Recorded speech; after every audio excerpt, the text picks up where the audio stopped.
He had a closely held private opinion that America's addiction to high-fructose corn syrup was draining its males of precious bodily fluids.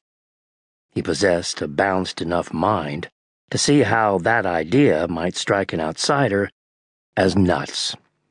Therefore, he had never mentioned it to anyone, certainly not to Julie Reagan. Julie worked for the NSA.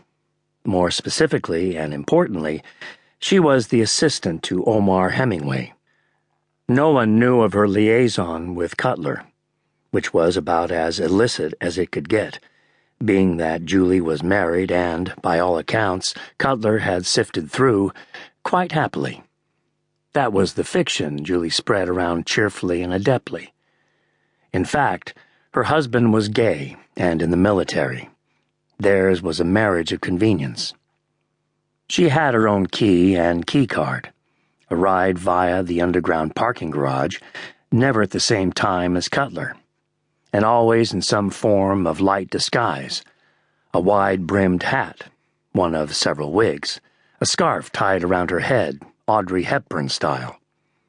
She liked the wigs best, even while they were making love. She had always aspired to long hair, she said, but found the care and feeding of it too time-consuming. Cutler laughed at Carson in his outlandish turban, holding answer cards to the side of his head as he matched them psychically with hilarious questions, then welcomed Julie, wrapped in a Turkish bathrobe and smelling of lavender and violets, back into bed. The DVD came to an end. "Stream something from Netflix?" Julie asked. "Not tonight." He was sated in every way a man can be, and clicked off the smart TV with the remote. "I've been watching screens all day." He passed a hand across his eyes. "I've had enough." Julie, compliant, nestled down in the crook of his shoulder. She was a petite redhead with a foxy face, an enviable figure, and a mighty attitude that could stand up to her boss's bluster. It often seemed that Hemingway did his best to make her cry. Maybe it was a test of some kind. In any event, he had never succeeded. "How's Hemingway's frame of mind? Since the Siran El Habib op blew up, I mean." "How do you think?" Julie said. "He's pissed at everyone and everything, especially Luther St. Vincent. He thinks chain of the Lebanese brief came directly from POTUS to St. Vincent, who tossed it over to him. And believe me when I tell you that my boss does not like taking orders from him." "Has he threatened to pull our contract?" "Not that I've heard." Julie lifted her head to peer at him. "You do great work for him. Why would you even ask that?" "I met with him this afternoon. He certainly is a cagey fuck." Julie laughed. "I'd be happy to deliver the compliment." Cutler poked her affectionately. "Don't you dare."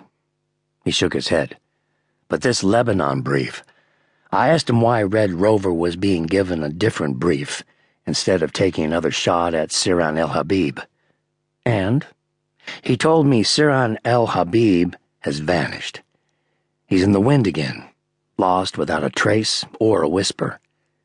"You don't believe him?" "Maybe he's lost faith in us. Maybe he's given the El Habib brief to another firm. Right now, I honestly don't know what to believe.